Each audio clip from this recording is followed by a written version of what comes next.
Hai guys, Assalamualaikum warahmatullahi wabarakatuh. Jumpa lagi dengan saya, Dr. Muslimin, spesialis kulit dan kelamin, di channel saya, Yuk Sinau Dermatovenerologi. Pada episode yang ke-9 ini kita akan membahas morbili atau campak. Jangan lupa tekan tombol lonceng, like, comment, subscribe, and share. Terima kasih.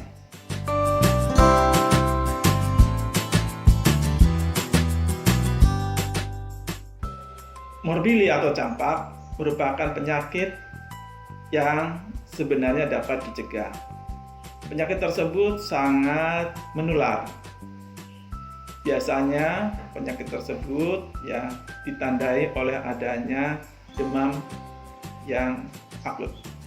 Penyakit ini secara global masih menjadi masalah karena beberapa regio seperti Afrika dan Asia Tenggara itu masih merupakan penyakit yang penting, di mana di situ morbiditas dan mortalitas masih tinggi. Sekitar 100.000 kematian setiap tahunnya, meskipun vaksin tersebut sudah tersedia. Apalagi mungkin di beberapa komunitas juga ada yang menolak untuk vaksinasi. Telah dicanangkan di Amerika pada tahun 2000 untuk program eliminasi. Di seluruh dunia diharapkan penyakit ini mestinya sudah bisa dieliminasi. Di Amerika, region Amerika, benua Amerika mencanangkan 2016 sudah tereliminasi, tetapi di kita masih sering kita jumpai juga outbreak atau wabah masih mungkin terjadi, bisa dari penduduk setempat ataupun dari kasus-kasus impor. Penyakit ini mestinya penyakit yang harus dilaporkan kalau ada kejadian seperti ini. Lalu apa sih penyebabnya? Penyebab dari penyakit ini adalah suatu virus yang merupakan famili para Myxoviridae dan dari genus Morbillivirus. Virus ini memiliki selubung atau envelope, merupakan single-stranded, non-segmented, merupakan virus RNA. Pada virus ini memiliki genom yang mengkode 6 protein struktural dan 2 protein non-struktural, protein V dan protein C. Protein struktural ini merupakan suatu nukleoprotein, fosfoprotein, matrik, kemudian ada fusion, kemudian ada hemagglutinins, dan protein yang besar. Nah, protein yang hemagglutinins ini bertanggung jawab attach-nya atau nempelnya virus ke sel pejamu atau sel host. Kalau kita lihat kejadian dari penyakit ini bervariasi antar regio tergantung dari tingkat imunisasi yang dilakukan. Sebelum adanya program vaksinasi, penyakit ini bisa sampai 2,6 juta meninggal. Setelah era vaksinasi, WHO menyatakan bahwa sekitar 134.200 kematian atau 15 kematian per jam terjadi pada tahun 2015 akibat campak ini. Penyakit ini tidak ada pada binatang, atau binatang bukan merupakan suatu reservoir, tetapi hanya terjadi pada manusia. Virus ini sangat menular, di mana satu kasus dapat menimbulkan 14 sampai 18 kasus berikutnya pada populasi yang rentan. Sama seperti kalau kita sekarang COVID, itu juga sangat menular, satu kasus bisa menyebar ke banyak orang. Campak ini menyebar dari orang ke orang melalui droplet pernapasan atau aerosol dan partikel kecil dan kontak dekat. Masa inkubasi atau masa dari masuknya virus sampai terjadinya gejala sekitar 10 sampai 14 hari. Meskipun mungkin juga ada laporan lebih panjang dari itu. Pada anak-anak yang tidak divaksinasi dan pada wanita hamil merupakan populasi yang berisiko tinggi terinfeksi oleh campak ini, dan biasanya mengenai anak-anak usia muda. Untungnya pada bayi-bayi yang muda yang lahir dari ibu yang memiliki imunitas dapatan dapat terproteksi dari campak ini akibat dari transfer antibodi yang pasif. Tetapi antibodi ini akan berkurang sehingga dia akan menjadi rentan. Makanya nanti ketika umur 9 bulan ya harus divaksinasi. Infeksiositas atau daya penyebarannya maksimal pada 4 hari sebelum dan 4 hari sesudah adanya lesi atau res yang beriringan dengan puncak level viremia dan adanya gambaran batuk, kemudian konjungtivitis dan korisa atau peradangan pada saluran hidung. Kemudian bagaimana sih mekanisme patofisiologi atau bagaimana terjadinya dari awal virus tersebut terhirup dari droplet ya, kemudian menginfeksi saluran pernapasan, kemudian juga sel-sel limfosit, kemudian sel-sel dendritrik, dan juga makrofag di alveolus. Kemudian dia akan menyebar ke jaringan limfoid dan menyebar menyeluruh melewati saluran pembuluh darah ya, sehingga menimbulkan viremia dan menyebar di organ yang jauh. Virus ini akan berada di sel-sel dendritrik dan sel-sel limfosit ya, yang akan mentransfer ke sel-sel epitelial dari saluran pernafasan, di mana dia akan muncul dan akan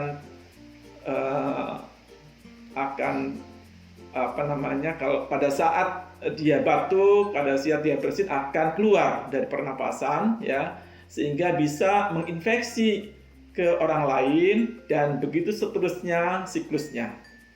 Nah, tadi setelah virusnya masuk, kemudian bagaimana sih gambaran klinisnya? Ya, pada saat terjadi peradangan awalnya ya akan menimbulkan korisa atau pilek atau peradangan pada hidung ya.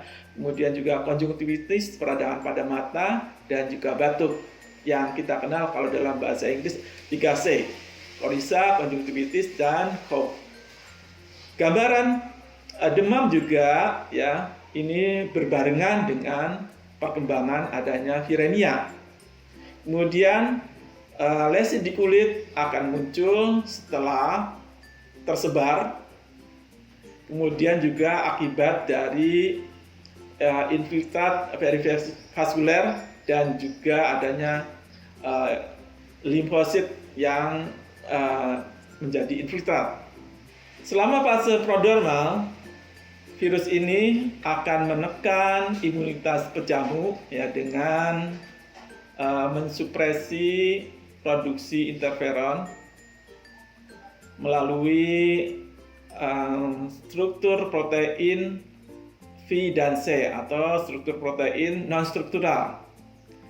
Peningkatan dari replikasi virus ini dipacu bisa oleh respon imunitas humoral dan imunitas seluler. Pada respon imunitas humoral, maka akan terjadi produksi dari imunoglobulin M atau IgM ya. Kemudian yang akan terdeteksi antibodi IgM ini 3 sampai 4 hari setelah munculnya gejala, dan akan bertahan selama 6-8 minggu. Kemudian selanjutnya antibodi IgG atau imunoglobulin G ya diproduksi untuk melawan nukleoprotein dari virus. Kemudian respon imun seluler ini untuk penyembuhannya ya dengan meningkatnya T1,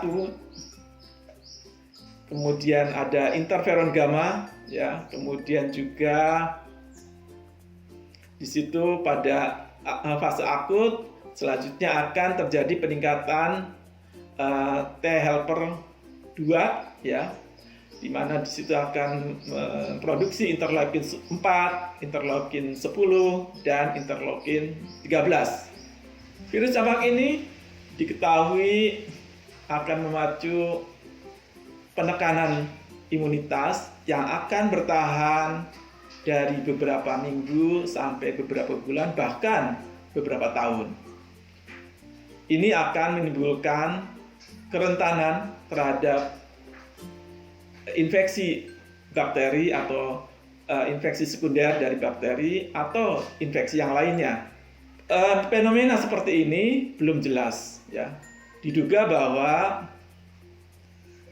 infeksi morbili ini atau infeksi campak ini akan memacu limfosit spesifik campak yang akan menggantikan ya memory cell ya, sehingga dia akan tidak bisa mengenali atau imun amnesia. Kejadian ini akan meningkatkan kerentanan host terhadap infeksi sekunder sehingga memacu atau menimbulkan morbiditas dan mortalitas yang berkaitan dengan campak. Antibodi imunoglobulin G atau IgG akan melawan ya, hepagglutinin yang bertanggung jawab ini terhadap ketahanan yang sepanjang hayat ya, di mana dia akan mencegah atau memblok ya, reseptor dari virus. Pada saat pasien datang, dia merasakan atau mengatakan ya bahwa badannya panas atau demam, juga bisa muncul adanya res makulopapuler atau res berupa penonjolan dan kemerahan. Kemudian juga ada gejala mengatakan dia batuk, kemudian juga ada mengatakan bahwa hidungnya pilek atau ada peradangan di situ dan matanya juga bisa kemerahan. Pada saat terjadi infeksi akan muncul demam ya, yang diikuti dengan tadi 3C, cold, coryza dan konjungtivitis. Kemudian ya, lesi ini muncul di wajah, kemudian ke bawah ya, dan akan menyebar seluruh tubuh. Nah, pada gambar di bawah sebelah ini ya, itu ada lesi yang kita sebut sebagai Koplik spot, di mana di situ ditandai adanya papul atau penonjolan kecil pada sisi dalam dari pipi, dari mukosa pipi ya, yang akan tampak sehari atau 2 hari sebelum munculnya lesi di kulit, sebelum munculnya viral exanthem ya. Tetapi gambaran itu tidak selalu harus ada. Biasanya kalau pasien yang baik ya, campak yang tanpa komplikasi akan sembuh dalam waktu seminggu ya, dari mulai timbulnya res atau lesi. Kita lihat di situ ada gambar di mana di badan timbul bercak-bercak kemerahan, makulopapul erythematus di situ ya, yang dimulai dari wajah tadi ya sampai ke seluruh tubuh. Apa sih yang bisa kita lakukan untuk pemeriksaan laboratorium ya? Pada penyakit ini akan ditandai oleh adanya leukopenia atau berkurangnya jumlah dari sel darah putih. Khususnya adalah limfopenia atau kekurangan dari limfosit. Kemudian ada trombositopenia atau berkurangnya trombosit. Kemudian juga bisa dijumpai adanya abnormalitas dari elektrolit. Biasanya ini dapat dideteksi pada anak-anak yang kekurangan intake dan anak-anak yang mengalami diare. Kemudian kita dapat melakukan pemeriksaan identifikasi antibodi IgM spesifik terhadap virus measles, ya, virus campak ini di serum atau plasma, ya, untuk mengkonfirmasi diagnosis. Meskipun ya mungkin bisa false negatif ya sampai 25% dari kasus, ya, apabila dilakukan lebih cepat, kurang dari 3 hari dari munculnya ras atau lesi. IgM ini akan puncak pada 1-3 minggu setelah munculnya lesi atau res, dan tidak terdeteksi antara 4-8 minggu. Ada yang bisa kita lakukan sebagai tes standar MAS, ya, dengan tes plaque reduction neutralization assay, ya, di mana memiliki sensitivitas yang tinggi, di mana virus ini, ya, dapat kita lakukan kultur dari sekresi nasofaringeal, ya. Tetapi ini harus memerlukan fasilitas laboratorium yang intensif dan tidak praktis. Kemudian ada lagi yang kita kenal, barangkali sekarang lagi ngetren juga karena COVID, ya, adalah pemeriksaan PCR atau polymerase chain reaction, di mana kita dapat mendeteksi, ya, adanya asam ribonukleat yang kita bisa lakukan berasal dari saluran napas, dari hidung, nasofaring, dan juga ada yang bisa kita ambil juga dari urin, ya. Sensitivitasnya mencapai 100%. Setelah terjadi penyakit ini tentu akan berkembang, ya. Kalau tidak diobati mungkin juga atau kita rawat, ya, bisa terjadi komplikasi. Apa sih komplikasinya atau siapa saja yang bisa mengalami komplikasi? Yang pertama adalah bayi-bayi yang muda, kemudian wanita hamil, dan anak-anak yang mengalami malnutrisi dan mengalami imunokompromis atau daya tahan tubuhnya yang turun atau yang rendah. Komplikasi yang sering muncul adalah pneumonia. Dapat diakibatkan oleh campaknya sendiri atau virusnya sendiri atau infeksi dari bakteri sekunder. Komplikasi yang lainnya adalah peradangan pada laring dan trachea, bisa juga muncul otitis media atau infeksi telinga bagian tengah, bisa juga terjadi diare akibat infeksi sekunder. Pada wanita hamil dengan campak ini akan meningkatkan risiko kematian pada ibu, kemudian abortus spontan, dan kematian janin intrauterin, dan bisa juga bayi mengalami berat badannya yang pada saat lahir menjadi rendah. Konjungtivitis yang berkaitan dengan campak ini sering terjadi pada anak-anak yang kekurangan vitamin A, sehingga bisa menimbulkan kebutaan. Komplikasi pada sistem saraf pusat memang jarang, ya, tetapi bisa juga muncul, ya, adanya akut disseminated encephalomyelitis atau ADAM, ya, merupakan suatu penyakit demyelinating autoimun, ya, jadi ini penyakit autoimun yang dapat terjadi dalam beberapa hari sampai beberapa minggu. Kemudian ada yang kita sebut sebagai Measles Inclusion Body Encephalitis atau MIBA, di mana merupakan suatu infeksi otak yang progresif pada pasien-pasien yang mengalami kegagalan imunitas seluler dalam beberapa bulan dari saat terjadinya infeksi. Kemudian ada yang kita sebut sebagai subacute sclerosing panencephalitis atau SSPA, merupakan suatu penyakit neurologis yang progresif di mana muncul dalam 5-10 tahun setelah terjadinya penyakit ini, dan diperkirakan bahwa ditimbulkan akibat respon host yang abnormal terhadap virus-virus yang mengalami mutasi.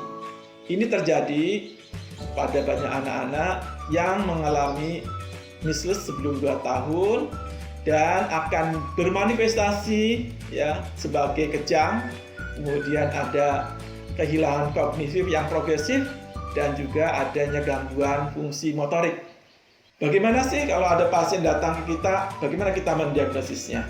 Ya, diagnosis ini berdasarkan riwayat penyakitnya, kemudian gambaran klinisnya, dan dibantu dengan pemeriksaan laboratorium. Nah, setelah kita tahu diagnosisnya, ya, apa sih yang bisa dilakukan kalau kita menjumpai penyakit ini? Ya, bahwa penyakit ini sebenarnya tidak ada terapi antivirus yang spesifik. Ya, beberapa penyakit virus memang susah untuk didapatkan atau kita membuat obat antivirus yang spesifik. Ya, umumnya pengobatan pada penyakit virus ya berupa suportif, mengontrol demam ya dengan antipiretik, kemudian mengoreksi tadi kalau ada gangguan elektrolit ya, gangguan dehidrasi, kita koreksi, kita berikan cairan, terapi cairan. Kemudian juga kita harus ya mengontrol infeksinya ini ya dengan mengisolasi ya supaya tidak menyebarkan atau menginfeksi orang lain. Kemudian WHO juga merekomendasikan pemberian vitamin A selama 2 hari atau lebih untuk anak-anak yang mengalami malnutrisi. Kemudian juga kita harus mengidentifikasi komplikasi yang ada ya secepat mungkin, sedini mungkin, dan memberikan terapi yang memadai. Bagaimana sih kalau seseorang terkena penyakit ini prognosisnya? Kita tahu bahwa ya ada yang bisa pulih, bisa sehat, tetapi juga ada yang memiliki prognosis yang jelek. Yang paling sering kita jumpai komplikasi yaitu misalnya otitis media yang akan bisa menimbulkan ketulian, kemudian juga diare. Kemudian komplikasi yang berat termasuk misalnya ya pada anak-anak dan bayi ya di bawah 5 tahun. Kemudian juga pada dewasa yang berumur lebih dari 20 dan pada wanita yang hamil, yang juga pada orang-orang yang mengalami imunokompromis. Encephalitis atau radang otak dapat terjadi 1 di antara 1000 yang terinfeksi pada anak-anak, 1 sampai 2 anak-anak yang terinfeksi tadi ya akan meninggal ya karena komplikasi neurologis dan komplikasi pernafasan. Ya, seperti tadi di awal kita sebutkan bahwa penyakit ini dapat dicegah dan penyakit ini dapat dicegah dengan vaksinasi. Merupakan vaksinasi yang aman, tersedia juga oleh pemerintah. Ya. Vaksin ini merupakan strain kuman virus measles yang dilemahkan, ya, bisa single komponen, bisa kombinasi. Ya. WHO merekomendasikan bisa dimulai dari umur 9 sampai 12 bulan dan 15 sampai 18 bulan ya. Pada negara-negara di mana insidensinya atau mortalitasnya ya masih sangat tinggi ya.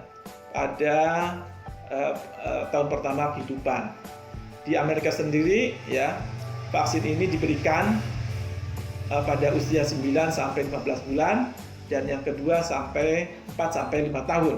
WHO mencanangkan aksi vaksin global ya terhadap campak dan rubella ini ya, dan diharapkan bahwa 5 regio ya akan bebas ya pada tahun 2020 tahun ini ya. Harapannya bahwa kita bisa mencapai vaksinasi untuk mencapai eliminasi itu ya di populasi 93% sampai 95%. Cukup sekian episode yang ke-9. Jangan lupa tekan tombol lonceng, like, comment, subscribe, and share. Terima kasih. Wassalamualaikum warahmatullahi wabarakatuh.